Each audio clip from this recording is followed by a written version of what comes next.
Salah satu poin penting dalam visi misi Jenderal Agus Subianto sebagai calon Panglima adalah menjamin netralitas TNI dalam gelaran pemilu 2024. Hal ini disampaikan oleh Kepala Staf Angkatan Darat sekaligus calon tunggal Panglima TNI Jenderal Agus Subianto saat menjalani uji kelayakan dan kepatutan atau fit and proper test di Komisi 1 DPR. Agus juga berjanji akan menjalankan tugas sesuai koridor Undang-Undang Pemilu. Dan terkait TNI yang tidak boleh berpolitik praktis, Agus juga menegaskan ada ancaman pidana serta disiplin bagi prajurit TNI jika melanggarnya. Kemudian berkaitan dengan pesta demokrasi pemilu 2024, saya berkomitmen untuk memberikan jaminan netralitas TNI pada setiap tahapan pemilu, sekaligus akan memperkuat sinergitas dan soliditas TNI Polri dalam mengamankan jalannya proses demokrasi melalui latihan dan posko bersama. Calon Panglima TNI yang baru Jenderal TNI Agus Subianto akan segera dilantik, namun tentu ada banyak tantangan pekerjaan baru. Apa saja yang seharusnya menjadi konsen Panglima TNI baru? Pagi ini kita akan bahas dengan pakar militer, Koni Rahakundini Bakri. Selamat pagi, Bu Koni. Selamat pagi. Iya, Bu Koni, kembali ke matra Angkatan Darat setelah sebelumnya Angkatan Laut dan juga Angkatan Udara. Bagaimana Anda melihat ini? Pertama kita ucapkan selamat bahwa beliau hanya menjadi calon tunggal, tidak ada didampingi oleh Pak Fajar ataupun Pak Ali sebagai Kepala Staf Angkatan Laut dan Kepala Staf Angkatan Udara. Jadi jelas Presiden hanya ingin Angkatan Darat gitu kan. Itu jadi catatan pertama. Catatan kedua, beliau mengangkat tentang apa yang disampaikan Vegetius di abad kelima. Tentang civis pacem para bellum. Siapapun yang ingin menang atau ingin damai harus bersiap-siap untuk perang. Nah, kata-kata beliau ini mesti kita underline gitu. Karena begini, pertama, prinsip civis pacem para bellum itu harus meyakinkan kita bahwa masyarakat itu tahu ancaman apa yang sedang disiapkan, lalu dipersepsikan dari mana, bagaimana sumber ancamannya, bagaimana gelar dan postur TNI-nya, seperti apa dan kemana kita mengerahkan. Karena civis pacem para bellum jangan sampai disalahpahami gitu loh. Yang kedua, kita itu harus mampu menghapus pseudo inhan atau dengan prinsip civis pacem para bellum, inhan semu atau industri-industri pertahanan yang semu, yang palsu, yang hanya beli barang di luar terus nempelkan seolah-olah buatan dalam negeri, itu harus hilang. Saya harus menyatakan ini karena apa? Seperti sekarang kita lihat ya, perang Ukraina misalnya. Ukraina itu pede betul karena dia barangnya disupport oleh NATO. Tapi begitu barang-barang diberhentikan dari NATO, Ukraina pasti kewalahan. Nah, jangan sampai kita punya keyakinan civis pacem para bellum, tapi kemandirian dan keberdikarian kita tentang industri pertahanan itu masih lemah. Itu menjadi satu catatan. Catatan kedua adalah tentang Kasat. Ketika beliau calon Panglima kita ini menjabat Kasat kemarin dalam beberapa hari, beliau mengeluarkan sebuah pandangan tentang bagaimana Kodam akan berbanyak sebanyak 22 Kodam. Nah, isu penambahan Kodam ini menurut saya harus ditelaah ulang ya, karena saya pernah minta Kodam itu diperbanyak, tapi ketika visi pertahanan kita masih visi inward looking defense. Hari ini Kementerian Pertahanan bersama Mabes TNI, bersama Lemhanas dan Sesko TNI Dekret terakhir itu sudah merumuskan apa yang disebut oleh Kementerian Pertahanan sebagai doktrin strategi baru, strategi pertahanan Nusantara. Artinya apa? Artinya pertahanan kita, tentara kita itu akan lebih outward looking defense. Makanya nanti berbanding terbalik dengan saat Kasat kemarin, yaitu calon Panglima, menyatakan kita akan memperbesar dan memperbanyak Kodam sebanyak 22 buah. Pertanyaannya kan, kenapa tiba-tiba diperbanyak Kodamnya baru mau sekarang? Ya kan, ada apa? Lalu ancaman dari dalamnya apa? Itu nomor satu. Nomor duanya lagi, kita mesti lihat bahwa penambahan 22 Kodam itu diperlukan atau tidak. Karena dengan outward looking defense, yang kita mesti satukan itu adalah Unified Combatant Command. Artinya apa? Bukan Kodam yang harus ada banyak, tetapi bagaimana 3 matra terpadu itu bisa digelar di seluruh Indonesia, baik ke dalam maupun keluar. Nah, ini mungkin kalau saya timbang, Pak Agus mungkin berpikir tentang memperbanyak 22 Kodam baru ini karena memikirkan banyak-banyak perwira yang menganggur, munculnya perwira tidak berbanding dengan jabatan yang tersedia. Nah, kalau ini yang ada, ini kita mesti hati-hati ya, karena ada kalau memang itu mau kita kejar, sudah ada payung hukum militer bisa karir jabatan ke sipil. Ingat kan? Bahwa militer bisa masuk ke sipil. Nah, jangan sampai penambahan Kodamnya masif 22, tapi kemudian juga peraturan tentang tentara masuk jabatan sipil juga ada. Itu berbahaya. Kenapa? Karena menurut saya ini akan mewujudkan apa namanya supremasi militer. Padahal sejak 98 kita itu mengedepankan civilian supremacy over military. Tapi kalau ini diteruskan akan jadi military supremacy over civilian. Ini jadi catat baik-baik karena menurut saya ini jadi aneh tiba-tiba diwujudkannya kok baru mau sekarang ketika malah Kementerian Pertahanan bersama Mabes TNI dipimpin oleh Pak Yudo, dan ini menjadi legacy dari Pak Prabowo dan Pak Yudo Margono yang tadi in defense kok tiba-tiba menjadi sangat inward dengan adanya mau lahirnya 22 Kodam baru. Jadi ini mesti menjadi perhatian.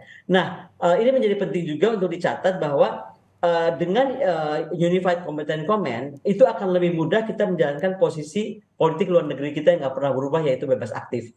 Kalau tidak salah satu paslon itu menyatakan di CSIS kemarin bahwa non-blok itu tetap adalah prinsip utama. Nah, kembali ke non-blok, maka Unified Combatant Command ini, yaitu di antara 3 matra ini harus disebar menjadi 4 Kogab Wilhan atau 8 Kogab Wilhan atau 12 Kogab Wilhan, nggak tahu berapa terserah, tapi harus genap.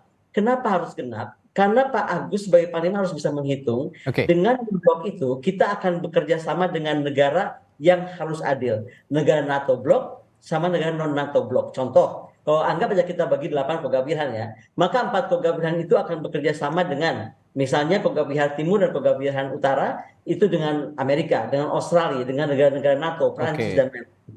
Tetapi untuk Kogab Wilhan di Indonesia bagian Barat dan Indonesia bagian Selatan itu harus bekerja sama dengan Cina, Rusia, Pakistan gitu. Jadi terwujudlah antara tadi outward looking defense-nya TNI yang kemudian diikuti keberdikarian industri pertahanan dengan kerjasama negara-negara yang termasuk di non-blok, termasuk di NATO dan non-NATO. Baik, Bu Kony, saya tertarik dengan analisis Anda soal Kodam diperbanyak, itu rencana dari Jenderal Agus Subianto sebagai calon Panglima.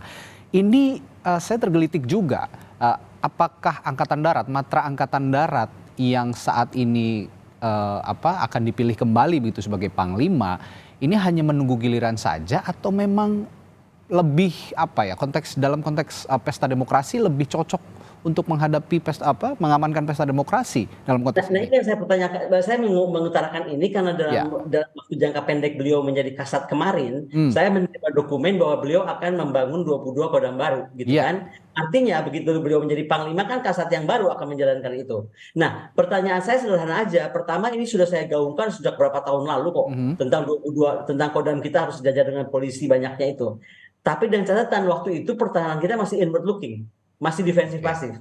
Nah, harusnya kepala staf atau wakil kepala staf kan tahu selama ini 1 tahun terakhir Kementerian Pertahanan bersama Mabes TNI dan bersama Lemhanas dan lain-lain itu sudah mengedepankan strategi pertahanan Nusantara, yaitu pertahanan pulau besar didukung poros maritim dunia. Artinya ke dalamnya kita inward lookingnya adalah bagaimana menjadi sangat kuat di dalam pertahanan, tetapi juga jangan lupa keluarnya kita juga harus mampu. Nah, ini yang menurut saya tidak bisa lagi Kodam baru ini sebanyak itu. Harusnya dia Unified Combatant Command, yaitu tadi trimatra terpadu dalam tiap-tiap pertahanan kita. Contoh, saya bilang Indonesia ini kan besar. Bagi aja mau bagi 4 Kogab Wilhan kah, bagi 8 kah, bagi 12 kah, 16 kah, tapi harus genap. Sekali lagi harus genap. Kenapa? Karena tadi non-alignment movement kita itu membuat kita terikat nanti. Ini kan bukan cuma memperbesar tentara, bukan cuma gelar, tapi bagaimana keberdikarian tadi industri pertahanan. Baik, ini kritik juga dari Anda ya, lebih baik Kogab Wilhan yang diperbanyak daripada Kodam begitu. Nah, ini karena udah out of date, kalau dengan strategi pertahanan Nusantaranya Pak Prabowo dan Pak Yudo, ya kan itu mesti kita appreciate sebagai legasi mereka. Ini seperti berjalan mundur gitu. Kalau Kogab Wilhan kan juga menggabungkan 3 matra juga begitu ya, tidak hanya Angkatan Darat. Nah, Bu Kony, kalau dia juga mengatakan kemarin sudah ada disclaimer bahwa saya bukan orangnya Jokowi, dia membantah saya orangnya Jokowi. Ada analisis Anda soal itu? Begini ya, mau bantah atau apapun gini, rakyat tuh sudah bisa melihat. Pertama, komplain pertama saya adalah ketergesaan waktu itu saya melihatnya, walaupun sekarang sudah tidak. Tapi tidak ketergesaan itu juga bukan tanpa usaha, karena saya coba bertemu dengan Pak Dasko, saya bertemu dengan beberapa pimpinan DPR untuk meyakinkan bahwa Panglima itu diganti pada saat waktu yang tepat, tidak terkesan terburu-buru. Itu nomor 1. Nomor 2, ya kan. Tadi saya dengar sendiri beliau menyatakan bahwa tidak mungkin TNI akan memihak ini dan itu. Tapi kan adalah satu kenyataan di lapangan sekarang, kita nggak menuduh siapapun ya. Tetapi misalnya tiba-tiba ada satu partai yang jumlahnya sangat kecil di daerah bisa kita cek, tapi tiba-tiba lahir baliho kayak overnight gitu. Kalau nggak ada sebuah gerakan itu nggak mungkin. Nah, Walaupun kita tidak menuduh Angkatan Darat atau siapapun, Ya, tetapi kita sudah tahu siapa yang melakukan. Nah, jangan sampai Angkatan Darat atau angkatan manapun termasuk kepolisian terlibat dalam hal ini. Jadi jangan sampai TNI bisa disalahgunakan karena Oke. sekali lagi TNI itu milik rakyat. Ya, saya juga melihat kalau mau pemilu begitu, kalau mau pesta demokrasi, sepertinya Pak Jokowi lebih cocok gitu ya dengan Angkatan Darat sebagai panglima. Nah, Bu Kony, kalau bicara netralitas, tadi Anda juga menyinggung soal ada sejumlah dugaan intimidasi lah boleh dikatakan begitu ya dari aparat gitu. Nah, soal ini mendudukan masalah ini dalam konteks Panglima TNI yang baru dan juga Matra Angkatan Darat yang akan menjadi panglima. Anda bisa meyakini bahwa netralitas TNI di bawah Jenderal Agus Subianto nanti sebagai panglima akan bisa terjaga? Pertanyaan untuk meyakini jangan ditanyakan ke saya, harus ditanyakan kepada beliau. Karena sekarang kita kan tidak terlepas dari masalah teknologi ya. Begitu cepatnya misalnya kita menerima kunjungan petinggi Angkatan Darat kepada salah satu cawapres. Itu beredar tuh videonya dengan cepat. Ngapain coba para dengan baju seragam resmi berkunjung kepada cawapres yang putra presiden gitu. Ada apa gitu kan? Nah, yang seperti ini itu bisa kita lihat. Kedua, jaminan dari misalnya salah satu cawapres yang selalu menyatakan lihat aja nanti bagaimana di TPA. Itu ada hal-hal yang kemudian membuat masyarakat kaget. Loh, kok cuma ukurannya di TPA gitu. Karena kan proses demokrasi ini panjang, ya kan? Dari bagaimana memilih cawapres dari MK yang berantakan, ini kan kita juga perhatikan gitu. Nah, jadi kita cuma berpesan betul bahwa dengan adanya indikasi ada apa yang terjadi ke akhir-akhir ini dan masyarakat tidak buta, bisa tiba-tiba dengan serangan baliho yang banyak sekali tiba-tiba dari mana-mana, itu meyakinkan kita bahwa ada sebuah gerakan yang dibuat oleh angkatan. Sekali lagi, tapi begini Bu Kony. Tapi begini Bu Kony. Ingatkan Panglima TNI yang baru ini nanti Pak Agus harus sangat memegang teguh prinsipnya bahwa tidak boleh ada keberpihakan tentara, karena tentara kita itu tentara rakyat, lahir dari rakyat dan untuk. Tapi dalam pemilu-pemilu sebelumnya Anda melihat tidak pernah ada seperti ini atau memang ada sebenarnya untuk alasan untuk mengamankan proses jalannya pesta demokrasi begitu, dari sekarang sudah ada pengamanan terhadap simpul-simpul politik? Kita beda ya, bicara pengamanan sama bicara pelanggaran. Tadi yang pertama kita sudah bicara pelanggaran. Kalau pengamanan itu pasti wajib. Nah, kalau pelanggaran di pemilu sebelumnya ada ya Bu ya? Nah, ada indikasi keterlibatan. Nah, jangan salah. Sekarang ini masyarakat sipil punya kemampuan lebih canggih daripada sebelumnya. Misalnya saja dengan teknologi, kita bisa lihat kok, misalnya tadi Mabes misalnya mau dianggap dia fair atau dia dianggap tidak cawe-cawe, dengan teknologi sipil seperti saya, itu bisa mampu deteksi bahwa mereka sebenarnya terlibat atau tidak. Jangan salah, kita ada di abad teknologi yang sangat tinggi, dan ahli-ahli cyber kita itu bukan cuma ada di angkatan, ada juga di luar. Jadi artinya sipil dan militer ini dia saling mengawasi gitu loh. Makanya jangan sampai terjadi pelanggaran-pelanggaran yang kemudian bisa dibuktikan oleh sipil ternyata terjadi gitu.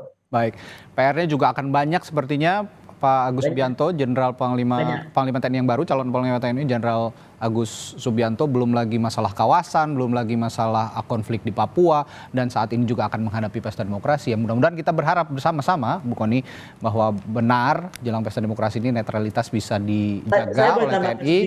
Dan juga ini ada yang penting. Ada yang penting. Kita ini pesta demokrasi kita tuh 14 Februari.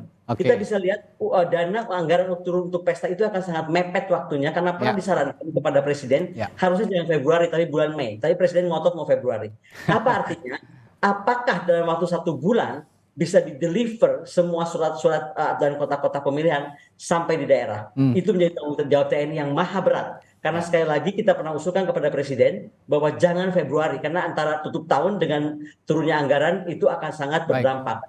Nah, ini menjadi catatan penting juga untuk Pak Agus. Catatan penting, dan seperti Bu Kony bilang tadi, maha berat.